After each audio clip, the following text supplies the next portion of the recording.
जिस जीव में दो द्रव्यों के बीच भेद ज्ञान करने की ताकत नहीं है, उस जीव में राग से स्वभाव को भिन्न करने की ताकत कहाँ से आएगी? माने जब जीव, ये कहा जाता है कि राग जीव का स्वभाव नहीं है, तो भैया वो बात तब कही जाती है जब जीव स्व और पर दोनों में भेद कर लेता है ना, दो द्रव्यों को भिन्न जाने लेता है। लेकिन यदि कोई जीव दो द्रव्यों में ही भिन्नता ना भाषित कर पाए, उसको ही ना पहचान पाए, तो फिर वो राग को कैसे भिन्न जानेगा? जब हम बात करते हैं कि दो द्रव्यों के बीच जो भिन्नता भाषित करने की बात आती है और ये कहते हैं कि राग तेरा है, तो उसको स्वच्छंदता से बचाने के लिए ये कहा जाता है। वरना तो जीव स्वच्छंद हो जाएगा कि जब मेरे ही नहीं है तो मैं हटाऊं क्यों, है ना।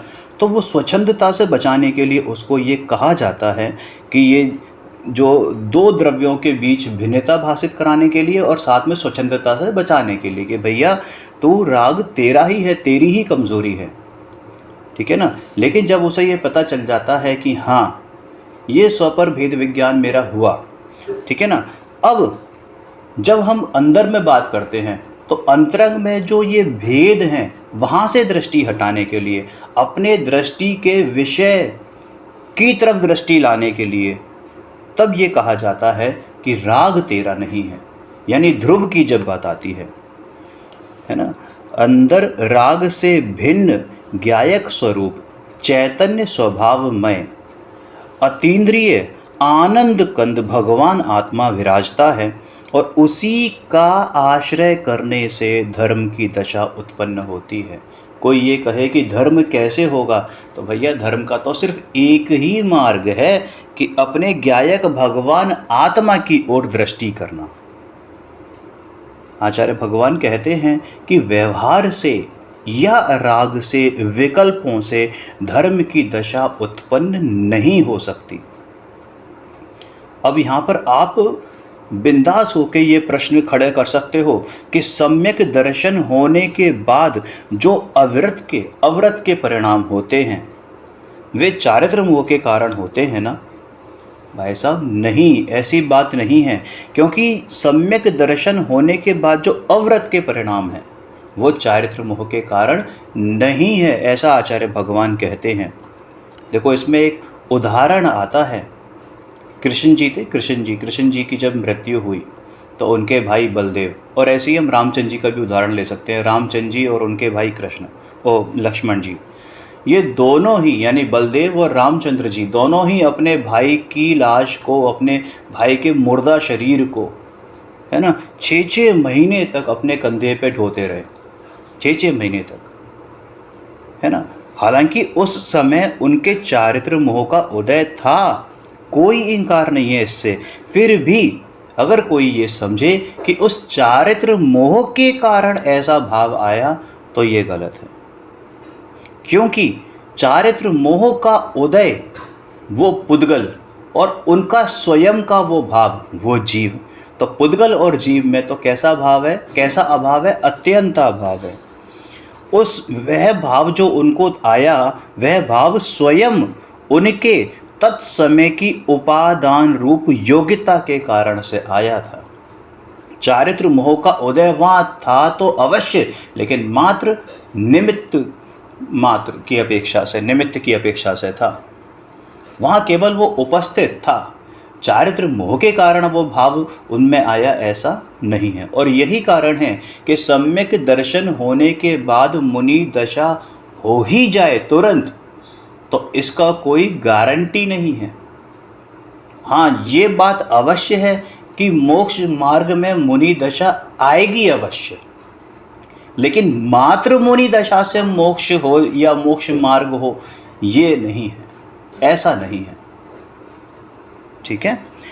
एक स्वतंत्र सूक्ष्म परमाणु, देखो अब उन्होंने परमाणु का उदाहरण दिया कि एक स्वतंत्र सूक्ष्म परमाणु मतलब जो बिल्कुल मतलब एक परमाणु, मात्र एक परमाणु, पुद्गल द्रव्य की जो सबसे सूक्ष्म इकाई एक परमाणु, वो जो स्थूल स्कंध में मिलने पर स्थूल हो जाता है, वह स्थूल स्कंध के कारण सूक्ष्म से स्थूल हुआ है, ऐसी बात नहीं है। वह स्थूल स्कंद के कारण सूक्ष्म से स्थूल हुआ है, ऐसी बात नहीं है, बल्कि अपनी पर्याय की योग्यता से ही सूक्ष्म से स्थूल होता है। यानी वो जो सूक्ष्म परमाणु है, एक स्वतंत्र परमाणु है, वह अपनी पर्याय की योग्यता से ही सूक्ष्म से स्थूल हुआ है। एक परमाणु में दूसरे परमाणु को स्थूल करने की या सूक्ष्म करने की अयोग्यता है, मतलब योग्यता नहीं है। उस परमाणु में सूक्ष्म से स्थूल होने की स्वयं की योग्यता है, इस कारण वह स्थूल होता है।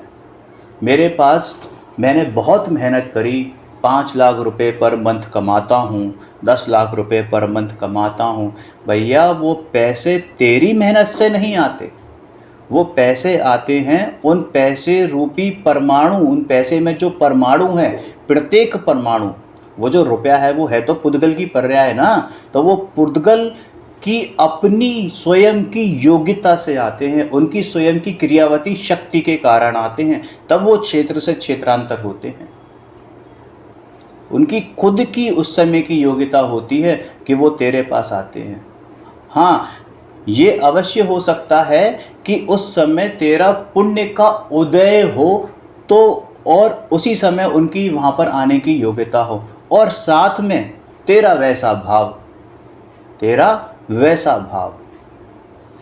समझ में आया ना? तो देखो 3 चीज़ें हो गई। पुण्य का उदय, वो भी पुद्गल है, ठीक है ना। तेरा ऐसा भाव, यानी वो मेहनत जैसे तू कह रहा है, मेहनत करने का भाव, ठीक है ना, वो तेरे में हुआ, और वो मेहनत रूपी पुद्गल का परिणमन, ठीक है, और साथ में वो पैसे का आना, ये सब होता समय मात्र में ही है, लेकिन सबकी अपनी अपनी योग्यता है, एक दूसरे में सब निमित्त नैमित्तिक संबंध के कारण है। लेकिन ऐसा नहीं मान लें कि वो तेरी मेहनत के कारण वो पैसा आ रहा है।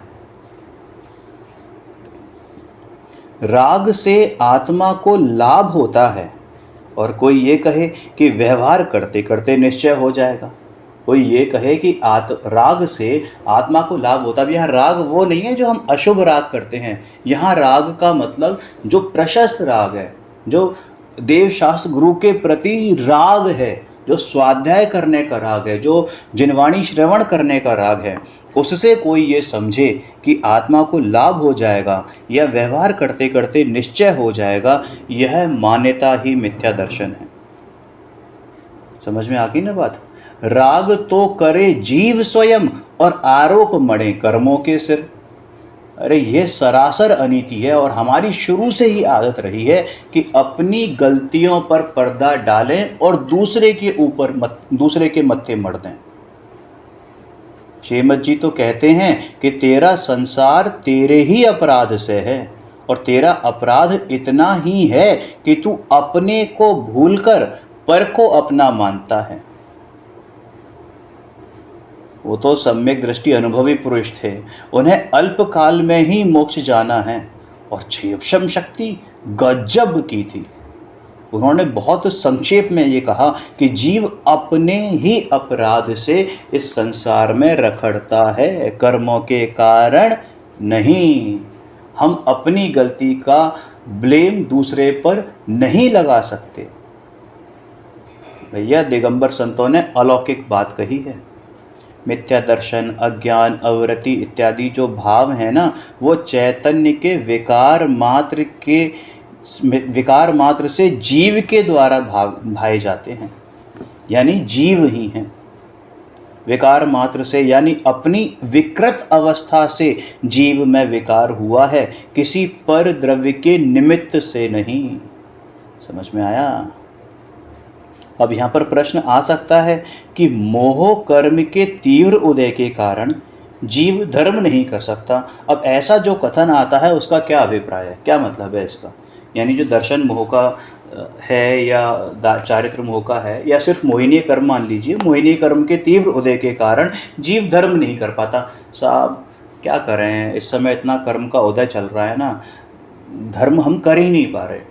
इतना कर्म का उदय है कि सारे मंदिर बंद हो गए हैं, ऐसा कर्म का उदय आया है हमारा। भाई साहब ध्यान रखो, कर्म का जोर कर्म पर है, कर्म की जीव में नास्ति है, प्रवेश निषेध है, नो एंट्री का बोर्ड लगा हुआ है, दोनों में अत्यंताभाव है, अत्यंत ही अभाव है। लेकिन जो जीव है ना, वो स्वयं विपरीत पुरुषार्थ करके पर की ओर झुकने का भाव करे तो कर्म निमित्त होता है, लेकिन धर्म नहीं होता। जब जीव स्वयं सम्यक पुरुषार्थ करके स्वयं की ओर झुकता है तो ही धर्म होता है। ये चारित्र मोहिनीय या दर्शन मोहिनीय के उदय से जीव धर्म नहीं करे, ऐसा 3 काल में संभव नहीं है। हाँ, उस समय ये उदय में अवश्य आते हैं, लेकिन जो अपना उपादान कारण है वो ये है कि स्वयं की भूल, वो अपने स्वभाव को भूलकर पर पदार्थों में रमण करने का पुरुषार्थ क्या कहें, बल्कि रमण करता है, उनको अपना मानता है, इष्ट अनिष्टपना करता है, एकत्व ममत्व कर्तत्व भोक्तृत्व बुद्धि पूर्वक वहाँ पर घूमता है। इसलिए धर्म नहीं होता है, क्योंकि धर्म स्वभाव में आता है, पर द्रव्यों में नहीं। धर्म करने में कर्म आड़े नहीं आता, और जब जीव स्वयं विकार रूप परिणमता है तब भी कर्म उसमें विकार आदि कुछ करते नहीं हैं, मात्र मात्र मात्र निमित्त रूप से उपस्थित रहते हैं। एक प्रश्न आया था कि भविष्य की खोटी आयु बंध जाने पर परिणाम नहीं सुधरते। जैसे श्रेणी की नरक आयु बंध गई तो वो चारित्र धारण नहीं कर सके, तो भैया उसका उत्तर ये है कि यह मान्यता ठीक नहीं है, क्योंकि नरक की आयु बंध जाने पर भी, ध्यान देना, नरक की आयु बंध जाने पर भी जीव सम्यक दर्शन प्राप्त कर सकता है। राजा श्रेणिक की 7वीं नरक की आयु बंधी थी और बाद में सम्यक दर्शन प्राप्त होने पर आयु कर्म की स्थिति कम हो गई। अब कोई ये कहे कि साहब सम्यक दर्शन हुआ इसलिए आयु कर्म की स्थिति घट गई, तो ये बात भी सही नहीं है, क्योंकि सम्यक दर्शन आत्मा में हुआ है और नरक आयु यानी आयु कर्म ये पुद्गल।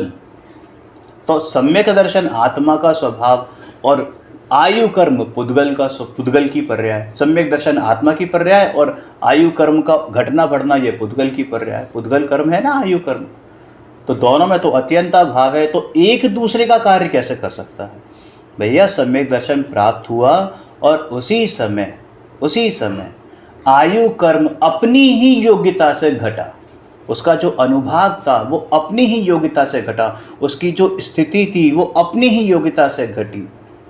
राजा श्रेणिक तो छायक सम्यक दृष्टि थे, उन्होंने छायक सम्यक प्राप्त किया था और वर्तमान में वह नरक में भी प्रतिक्षण तीर्थंकर प्रकृति बांध रहे हैं। नरक गति का बंध हुआ और इस कारण चारित्र धारण नहीं कर सके, यह कहना यथार्थ नहीं है। उनका उस समय वैसा ही पुरुषार्थ था, इस कारण चारित्र धारण नहीं कर सके, क्योंकि चारित्र जीव में होता है, चारित्र जीव में होता है और नरक गति का बंध ये पुद्गल का परिणमन है। समझ में आया? उस समय उनका वैसा ही पुरुषार्थ था, इस कारण चारित्र धारण करने की स्वयं की अयोग्यता थी। कोई उनकी नरक जाने की भावना नहीं थी और कर्म ले गए, ऐसी बात नहीं है। राजा श्रेणिक स्वयं अपनी वर्तमान पर्याय की योग्यता से ही नरक में गए हैं। नरक की आयु बंधी और इस कारण से नरक में गए नहीं, क्योंकि जीव और पुद्गल दोनों एक साथ हुआ ना, तो जीव की क्रियावती शक्ति में है ना कोई पर द्रव्य सहायक नहीं होता। जीव अपनी योग्यता से गया है और पुद्गल अपनी योग्यता से परिणमन किया है, यानी नरक की आयु बंधी इस कारण नरक में जाना पड़ा, ऐसा नहीं है, बल्कि अपनी पर्यायगत अपनी पर्यायगत योग्यता से क्षेत्रांतर होकर नरक में गए हैं, कर्म के कारण नहीं। समझ में आया?